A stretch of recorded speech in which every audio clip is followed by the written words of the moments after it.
Ja, dan gaan we van de sport naar het interview met Yilmaz.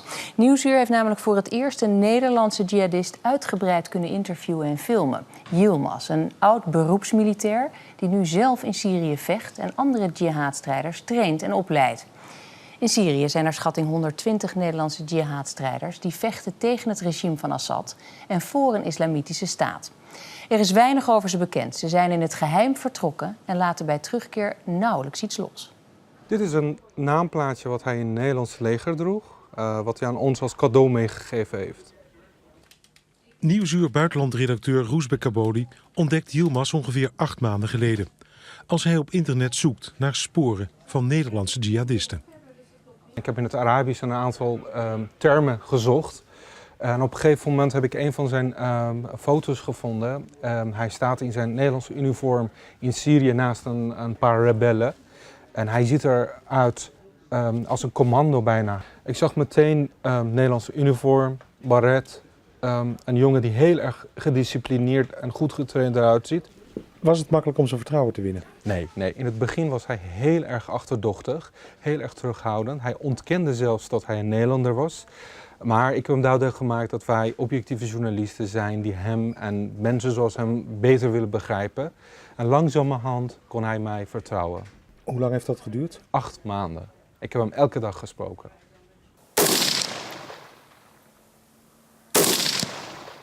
Het is voor de eerste keer dat een Nederlandse jihadstrijder zich in Syrië laat filmen. Hoe is het? Het interview is in het Engels afgenomen door een contactpersoon in Syrië. Ik zou heel graag willen dat jullie mij ook zouden kunnen zien, maar wij hebben een Syrische verbinding hier. Dus dat werkt niet. Syrië is op dit moment niet veilig voor journalisten. Journalisten zijn doelwitten van extremistische strijdgroepen. En ze worden ontvoerd, geëxecuteerd ter plekke. Daarom hebben wij het interview door een tussenpersoon laten doen die onze vragen aan hem heeft gesteld. Waarom geeft hij het interview? Hij wilde het beeld rechtzetten die in Nederland ontstaan is over Nederlandse strijders in Syrië. Dat zij gevaarlijke gekken zijn en dat zij allemaal geleerd zijn aan Al-Qaeda. Daarom heeft hij het gedaan. There's a Dutch saying, and it goes, kijk verder dan je neus lang is. And what it means is, look a little bit further than what people show you, or what people try to show you. Try to investigate for yourself. Open your heart, open your eyes to what's going on over here. And inshallah, maybe you'll change your mind and you see that many of the people here came here for the right reasons. You can't just be watching how hundreds and thousands of people are getting slaughtered. And you're just... I feel sorry for the people back home. That's my honest opinion. How can you be sitting at home? Yilmaz lijkt een gewone jongen, een Nederlander van Turkse komaf die het liefst commando was geworden. Hij deed zijn militaire dienstplicht in Turkije en was daarna beroepssoldaat in het Nederlandse leger. Maar Syrië trok aan hem. Hij besloot zijn kennis als soldaat daar in de praktijk te brengen. Het verslag is van Jan Eikelboom en Roesbek Kaboli. In Syrië gaat hij gekleed in zijn Nederlandse legeruniform, inclusief baret. Alleen de emblemen zijn vervangen. Yilmaz was beroepsmilitair bij de Koninklijke Landmacht. In the Dutch military, soldaat tweede klas, a soldier second class. Maybe a month or 2 months before I was being promoted, I decided to leave. Right knee, you can either sit on your knee or hold it up like this is no problem. Your elbow is resting on your knee, or on your left knee. Your left elbow is resting on your left knee. Your right knee is on the floor. If you want a little bit more support, you could turn your leg in. De kennis uit het Nederlandse leger gebruikt hij nu in Syrië om jihadisten op te leiden. Hij geeft er schietoefeningen.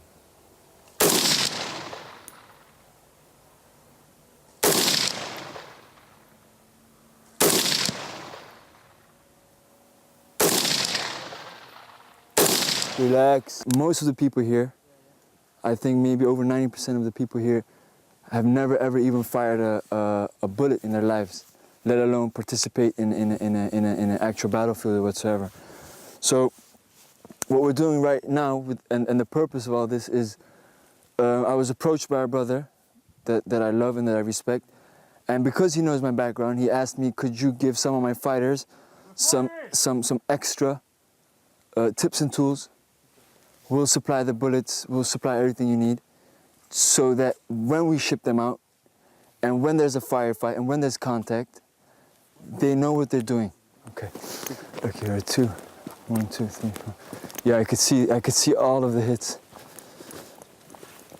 Yeah, I told you it was 5, Akhi. I knew it. 5, huh? Yeah, I knew it. Yeah, it was 5. Look, Akhi, your gun is moving too much Give me a gun. to the Behind it. left and the right. And he was too fast. He wasn't taking his time. Relax. You'll see that if you relax, if you take your time, maybe a second or 2 seconds longer, you'll be in this area. The purpose behind it is, first and foremost, the question you should ask is, what is their purpose being here? And their purpose being here is fighting fi sabilillah for the oppressed Syrian people. It's been 2.5, almost 3 years now, and nobody's doing anything. These people came here with a noble cause, a purpose of helping the Syrian people. If what they're doing is something good and something noble, why do they have their faces covered? These brothers cover their faces purely for security reasons. They would love to show their faces. They would love to show their faces and tell the world why they're here and what they're doing. But if they would, it would have huge consequences back home. For example, myself, the police has been to my house a couple of times. When they want to travel, they get questioned. My sisters at school, people say, your brother's this, your brother's that. So these people, they don't want to look scary, they don't want to terrorize people or whatsoever. The only reason why they're covering their faces is because they love their families back home and they want them to live their lives in peace, and they don't want any negative consequences upon the family of them being here. Yalla, yalla, yalla, yalla! Fire!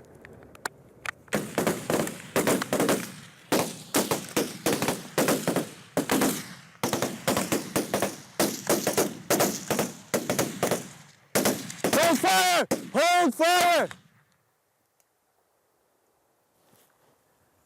My gun jammed.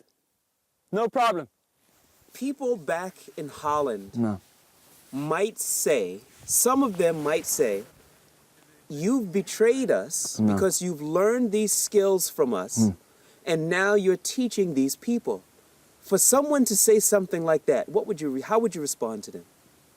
If the Dutch forces, would send a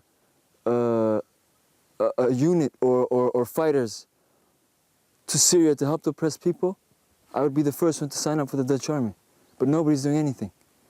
So why, when people want to do something to help these people and to make a change, is it a problem? Or am I a traitor? I mean, it makes no sense to me, wallahi. Do you have any inclinations towards doing any sorts of attacks inside of Holland? No. I never, no. I came to Syria for Syria only. I didn't come to Syria to learn how to make bombs or this or that and to go back. That's not the mentality many of these fighters here have. We came here, basically, and I know it sounds harsh, but many of the brothers here, including myself, we came here to die, akhi. So us going back is not part of our perspective here. I mean, it's a big sacrifice, and there's a lot of work to be done. So why should I even think about Holland or Europe? It's a closed chapter for me. Who is it? Yilmaz heeft niet alle banden met Nederland verbroken. Gaat goed? Via Skype heeft hij contact met het thuisfront. Ja. Af en toe hapert het een beetje, man, geluid. Nou. Ik zie jou nog steeds niet, man. Ik dacht, ik ga die bar daar van je zien, maar weinig dus. Vergeet het. Connectie. Nou, connectie is te slecht hier. Connectie. Je zit in de keuken. Of niet? Je weet waar ik zit toch, daar Ja, Die keuken, man. je zit te denken, waar zijn je moeder? Waar is je moeder? Waar is tante? Ja, haal ze maar. Haal ze maar. Lang geleden hoor. Ja, tantes. Je had kunnen zien, man. Ik zou heel graag willen dat jullie mij ook zouden kunnen zien, maar wij hebben een Syrische verbinding hier.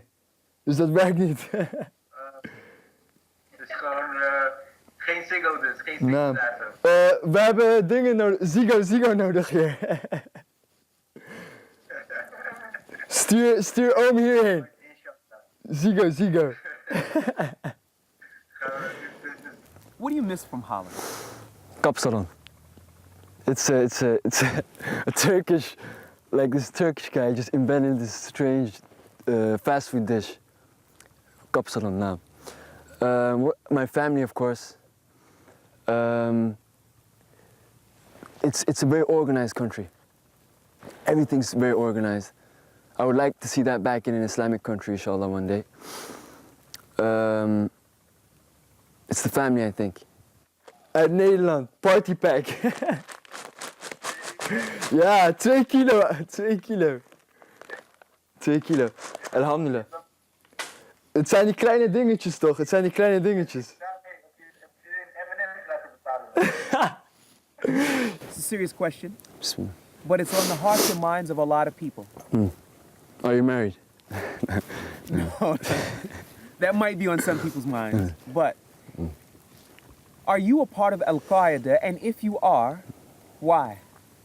SubhanAllah, I was, to be honest, I thought that was going to be one of the first questions you would ask me, but I was waiting for this question. What people should understand, and wallahi, is that not everybody that comes from Europe or wherever they come from, be it Asia, Europe, or America, Canada, it doesn't matter. It doesn't mean per definition that these people automatically, as soon as they cross the border, that they're part of Al-Qaeda. A lot of people think he left his house because he's radicalized. He left his house because he's disturbed. He left his house because he's emotional, etc. These are standard things that the media try to feed the people. One of these things that they try to do is whoever comes to Syria as a foreigner is by definition Al-Qaeda. In my case, there's no such thing. The brothers of Al-Qaeda, they're here, they're fighting. It's known, everybody knows this. But me being here in Syria fighting does not mean per definition that I'm part of Al-Qaeda. Allahu Akbar. Allahu Akbar.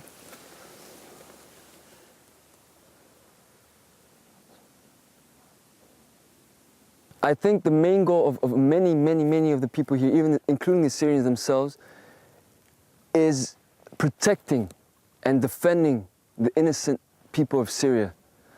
I mean, it's been almost 3 years now. Enough is enough. When is it going to end? When I speak to the people, they smile, but at the same time they're asking me, when is this going to end? When can we go back home? So that being the first and the most important objective is getting these people back home, okay? Second of all, and also very important for most of the fighters here, is Islamic law. We want the word of Allah subhanahu wa ta'ala to be uppermost. We ourselves came from the West. We understand the systems of the West. We've seen with our own eyes what the West is doing in crisis situations like this. We don't want this anymore. An Islamic state built upon Islamic principles will always defend the rights of the innocent and of the people living in its borders. So this is what we want. Bismillah. What about the guy with the sheep? Huh?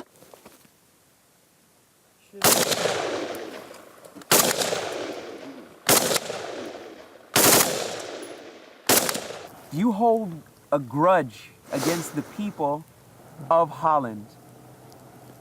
And some of them are afraid that one day you yourself, you've had the training from the military, you've had the training from being in jihad, that they just might be afraid that you might come back one day. I mean, what would you say to those people?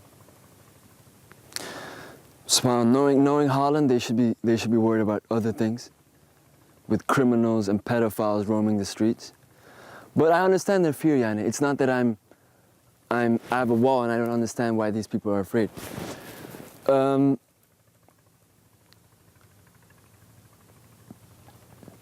worry about me. I've chosen this path for myself. And even if I would come back, I would just eat kapsalon and maybe some sushi, have some Dr. Pepper, just give my mother a big warm hug, sit with the family. I'm not out there, or I'm not out there. I've never been a violent person towards people that are not violent towards me. Not